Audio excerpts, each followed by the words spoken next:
Hello, everybody. Dave Neal here. We've got Katie Thurston's season of The Bachelor premiering 6 days from now, June 7th, 2021, next Monday. But in the meantime, we've got things to patch up from previous seasons, one of which including Matt and Rachel. They're on the grid, baby. They're going after it. They're back together. Looking at this post that my boy Justin Takes the Batch put up here. Matt James, Rachael Kirkconnell, and of course they celebrated Memorial Day weekend, a nice long weekend there with Tyler Cameron and his girlfriend Camilla Kendra. That's a good-looking couples right there. Now, I've got a story about Rachael Lindsay. Yep, that's right. We're still talking. Rachael Lindsay, she might have Matt James on her podcast. And the question remains, what will Matt James do with his platform and his relationship with the Bachelor community, Bachelor fan base? You know, he's a smart guy. He's not going to try to throw the fans under the bus, but there's clearly some trauma that happened from the show. He has not gone on any Bachelor-related podcasts. Of course, Rachael Lindsay's podcast, Higher Learning with Van Lathan, is not Bachelor-related, as Rachael Lindsay is no longer associated with The Bachelor. She is free from her contract. And I was talking to Justin Takes the Batch on his podcast, which will come out in the next day or two, about everything that has to do with Bachelor Nation leading up to the next season. And one of the questions that was asked was, will Matt James get in trouble because he's going on non-Bachelor related podcasts to tell his story? And my thought is that Matt James is too big to fail. Are they really going to sue him the way they sued Luke P for $100,000 plus $20,000 in court fees, totaling $120,000, $1 million? Are they really going to sue Matt James for going on the Pomp podcast, which was a fantastic interview, talking about not just crypto, but his relationship with Rachael Kirkconnell? I detailed it. You can go watch a few videos back to check that out. Are they really going to sue him? Because clearly he's violating his contract. They're supposed to be under sort of a tight seal for 2 years after the airing of their season. My thought is he's too big to fail, and that's why he won't get sued. Now, of course, in this photo here from over the weekend, like I said, the most gorgeous of couples. Don't you love this, by the way? Just to analyze photos. Ladies, if you can pull off the wrinkly nose photo, that's the most adorable photo ever. Why is it that we hate the crow's feet wrinkles, but we love the nose wrinkles? What's up with that? I mean, I absolutely love it. Great photo. They're having fun. They're getting sauced. And then, of course, everyone in the world wants Matt to shave his beard. I mean, do we have a double standard happening here, folks? Is it a double standard that everyone wants Matt to shave his beard, but I'm pretty sure if we told a lady what to do with her facial hair, that would be a bad thing? I don't know. Let me know. I'm not trying to stir anything up here. Just noticing things. I think we're all entitled in the audience to tell Matt what to do with his body. How about you give him body autonomy? We live in the United States of America. If he wants to have a beard that goes down to his knees and become Black Santa Claus, then so be it. Let him be. Let Matt be. Someone said, man, I really wish he would either trim that beard or shave it off completely. And then I replied to that, if you can't love Matt James at his beard, you don't deserve him at his best. And I think that speaks for all of us here. All right, so let's go into this story we've got here with Van Lathan and Rachael Lindsay's podcast. He's pitching himself to go on their show. Let's play what they have to say about the thought of having Matt James on to tell his story, and then we'll read some of your comments. All right, here we go. That is wild, especially when they're so close. Breaking news here. I just got a text message. What happened? Somebody was requesting to come on our podcast. Who is this? Would you want Matt James on the podcast? Of course.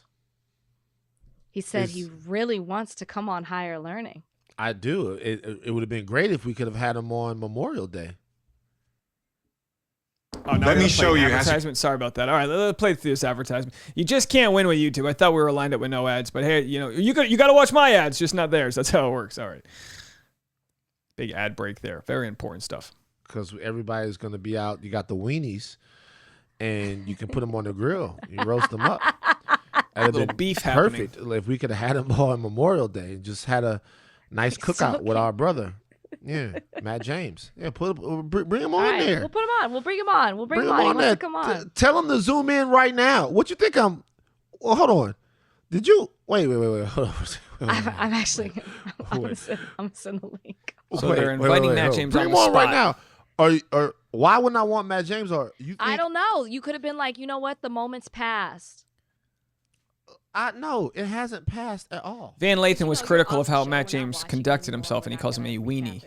Nah, I want to know exactly what's popping with Matt James, because I've been hearing a lot about Matt James in these streets. You know, interesting. Okay.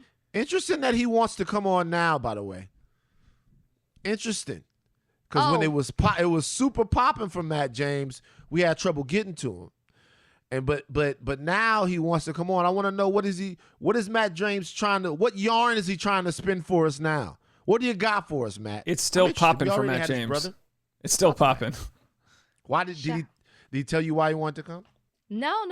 I was just like, you're out here talking to everybody. Come on, extra. Come on. He's like, no, I want to come on higher learning. Okay. All right, Matt. I said, okay. What is he talking to people about? Like, why are we back on the Matt James? Like, well, seriously, like, what's going on? In Bachelor Nation, people haven't gotten off of it. People are still fascinated on what's happening between he and Rachael since they're focusing on their relationship. I think he recently came out and said she gave him an ultimatum, and that kind of whipped him into shape. What was the ultimatum? Either you put on this slave outfit or I will not date you. Matt James, if you're listening to this, either you don't want to come on. Matt, don't come on. Matt, no. Either you dress up like Django. Jeez. No. If either you dress up like Django or I won't date you. Wear this Chicken George outfit. What was the ultimate? Seriously though, what was the ultimatum? Now, before Rachael explains herself, I haven't watched this yet. The ultimatum wasn't a word that Matt James used. He was talking to Anthony Pompliano on the Pomp podcast, which I covered last week, and he said, she was basically saying how we need to either work on this or don't. Just let me know if we're either going to work on this together or we're not. What are we going to do? And so then Pompliano said, "Oh, so like it was like an ultimatum," and he was like, Yeah, I guess like technically it was an ultimatum, but it wasn't like thou must commit to me or thy must leave. No, it wasn't like that. That's crazy though. What if the ultimatum was either you come to an antebellum party? They're a good couple. Good pairing. Dressed up as my man. That's funny. It's just a joke, guys. It's just jokes. Jokes. It's just jokes. They know you well enough now. They know you're joking. It's just jokes. Shout out to Rachael. Rachel's fine. She whatever, man. It's cool. It's just jokes. Gotta say it's a joke these days. Everybody gets so mad. You're not gonna let this young girl relive it or whatever. Nah, man. I'm fucking around. Good for them. They're doing their thing together. Yeah. And what do they? Look, if they're happy. Exactly. Just do your thing. Do your thing. But why are people asking like what was the ultimatum? I'm going to paraphrase here, but it was something along the lines of, either we take this seriously or I'm out. Yeah, that's right. That's right. Like you either about me or you're not. Great. Strong woman. Rachel, paraphrase. Rachel Lindsay would have done the same thing. That is the beauty of being white. Do you know what the beauty of being white actually is? The audacity. That's why the title of the book, The Audacity of Hope, was so poignant, right? The beauty of being white is really the audacity. Like I'm in this parking spot. You have the audacity to tell me to come hurry up and move, even though I just tweeted about that. I'm at a stoplight. You have the audacity to tell me to turn my music down. The audacity of it. The audacity of her to give him an ultimatum. No. After everything that they have been through. No, I'll tell you why. Because he was playing with her. Either he publicly on stage was like, I don't want it. We can be friends. She's got to do the work herself. I'm not about it. Fine. If that's the stance that you take, then be about that. Then all this stuff started coming out where he was secretly seeing her. But, this other girl came out that was like, he's dating me too. But Rachael was just seeing him in New York. So I get it. She's like, either don't play with me. Either be about me or not. It'd be one thing if she was like, all right, you said you didn't want to be with me on stage. Then we're not together. But that's not the game he was playing. He should be able to date her in secret for at least a year and a half. Nah. Ridiculous. Yeah. What's the point? The point, look. I'm sure they were trying to date in secret and then paparazzi found out. Reality Steve. What's that? Reality Steve got to him. Look, I get it. She's a young lady. She can move on with her life. But it was a lot for Matt James, though, because, goddamn, like, Matt James set America up for the fact that he was going to pick a white girl. He picked a white girl, And then the white girl that he picked had slave connections. It's the worst luck I've ever seen. It's the worst luck. It's ironic. It wasn't slave connections. It was, she had a weird thing. It was Racially the worst insensitive luck. photos. Worst luck. So he might be trying to out there to roam the digital landscape and make sure that it's safe to pop your head back out there a little bit. But I'm interested. He can come on Higher Learning. I'll talk to him about it. I'll watch that episode. That's the great thing. We talk about it. Well, apparently he wants to talk to you too. We should actually take a trip down Bachelor Lane. We got to have Matt James. We got to have Chris Harrison. Okay, I'm about that. She's about that. If we can get if Chris Harrison has enough time between learning about Black Negro history, if he has a free hour, because I know that his days are probably packed with black right now. Can you imagine Chris Harrison's day? Packed Chris Harrison with black. wakes up in the morning, he listens to the Tom Joyner Morning Show. Which is that still on? It's not even on anymore. It's not even on anymore. He's listening to vintage episodes of the Tom Joyner Morning Show. And after that, you know what I'm saying, in the middle of the whole thing, I don't know, he's watching Good Times. He's Sanford and Son. He's the lighter side of black. And then in the evening, he needs his daily dose of white guilt. So he gets into Roots around like after lunch. Because you don't want to watch Roots before Look at lunch. Rachel's face. That's Very a lot. true. She's like, Very true. You know what I mean? It might make you sick. So he watches Roots after lunch. Okay. Then he needs a palate cleanser. Back on the positive side, he goes into Blackish. Okay. Blackish. And then at night, before he goes to sleep, gotta watch Black Panther. Okay, because you gotta believe that black people are capable of anything. Thought you were gonna say a late night show like Z-Way or something. No. He's not. He is not nearly on the level now to where he can appreciate Z-Way show. He's not gonna get it. Did you see me on there? I did see you on there. You did a good job. Can I tell you? I was nervous.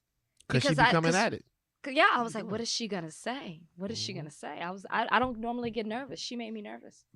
You nervous? Are you nervous to talk to Matt James? Why? Why would I be? I'm just asking. No, Matt James. I talked to Matt James a lot, while he was going through his season and everything. But you've now been cast off. You're like a cast off from The Bachelor. They kicked your ass right out. And you did too much. You flew too close to the sun, Rachel. I flew too close to the sun.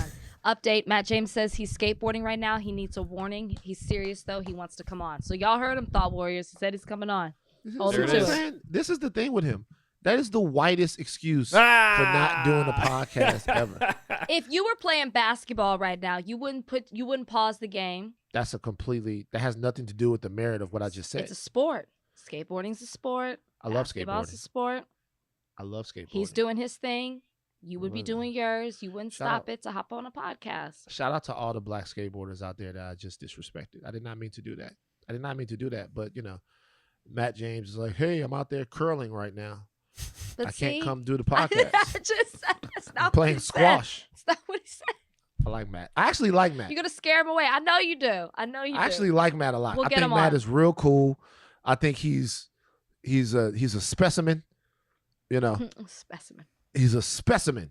All right, we'll leave it there. Listen, go watch the whole podcast. I mean, it's it's funny and refreshing to watch some non-Bachelor people like Van Lathan talk about how he sees it as a fan, and also to be able to call it out, make jokes. Again, these aren't jokes I'm making on the channel. I'm not making a Django joke, but it's funny. It's funny. It's funny for him to look at it with levity. He says Rachael Kirkconnell has audacity to give him an ultimatum, because he's looking at it as like, oh, really? She's going to do what she did and then give him an ultimatum? But we know it's obviously more complicated than that. Rachael, Lindsay, and this is the most important part. Breaking news, Rachael, Lindsay defends Rachael Kirkconnell, choosing Rachael Kirkconnell's side in the matter, being like, he was playing her. He was telling her something in private. He was doing something else publicly. He was playing her. She said, look, if we're going to do this, let's just make it known. Let's be out there. Let's do it. And clearly it was a little bit more complicated. He was trying to play two sides of the coin. And I don't even blame him, because God knows I don't know what he went through what he went through with societal pressures to not take her back, along with pressures from the Bachelor community to give her a shot. I mean, he was being pulled in different directions. I think we can all admit to that, and it's none of our places to even begin to cope with what he went through. I mean, like, it'd be so ignorant to have a strong opinion on it, because we don't know what we saw after the final rose. Are we supposed to just give it away on after the final rose because he signed a contract? You sign a contract in good faith. You know, this is why people feel like they need to defend themselves after. You signed a contract in good faith, and then all of a sudden, you know, the show just dumped you. Even Tyler Cameron, his best friend, couldn't watch the show after the 3rd episode because he said, that's just not my Matt James. That's not him. And if you've watched Matt James in other interviews, you see this youthfulness, this playful energy that you just didn't get to see on the show. It was there. They didn't edit it. They didn't tell the story the way it should have been told. And of course, a lot of the problems were out of Bachelor's control. But when they had Rachael Kirkconnell, when they had her story and they had her positive message she wanted to share, they wouldn't let it happen. They said, it's going to have to wait. It's going to have to wait. They created a wildfire. Chris Harrison had to step aside because of being a part of that wildfire. They played with fire. They got burnt. There's a reason Matt James is not going on clickbait podcast. There's a reason he's not doing the Bachelor Circle. He wants to do places like podcast, independent places where he can have long conversations. He did a crypto podcast as his first podcast in, talking about his relationship. So clearly he's got a message and a platform, and he's strategically keeping that at a safe and healthy distance away from Bachelor franchise. And I don't blame him at all. I'd love to know what you guys think. Would you love to see him on this podcast? Oh, I think it would be a fantastic and candid conversation. I think they can ask him tough questions and he can dance around sensitive issues, but at the same time, I think when it comes to it, he's actually, if you judge by what he did on the Pomp podcast, he's willing to talk. He's willing to share his story, and I think it'd be nothing. It would speak to the title of this podcast, Higher Learning, to hear him talk about the experience and the journey, and in learning that he wanted to fight for Rachael Kirkconnell, and kind of accepting that ultimatum as a man, and accepting that and learning to deal with his different demons pulling him in different directions. He's a better man for it. And I think we're better from taking that story, learning from it, and saying, you know what? When times are tough, maybe we should take a breath, not be so reactionary, and just see what our heart, lead with our heart, and we're in a positive direction. Leave a comment. Let me know what you guys think. I'll be back later on today with some more videos. Don't forget to subscribe. I need no new subscribers. I got to go buy my fiance a new pair of shoes. Bye, everyone.